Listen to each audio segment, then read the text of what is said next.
this is Brian from Vance and Hines, and welcome back to another Fuelpak Friday, where today we're going to talk about the speed limiter for Milwaukee 8 models.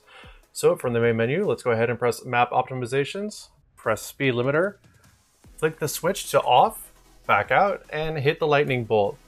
This will go ahead and flash the new values into your motorcycle for that local run what you brung drag night or dyno pulls.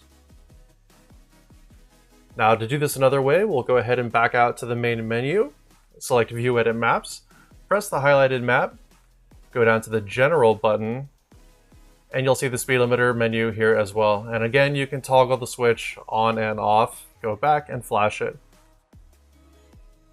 Thank you guys for joining me on another Fuelpak Friday, and we'll see you guys in the next video. For more information on the products listed in this video, click on the link in the description area below. Feel free to call us with any questions or place an order at 800-969-7501. Don't forget to smash that like button, comment, share, and subscribe for all of the latest DK events, videos, and promos.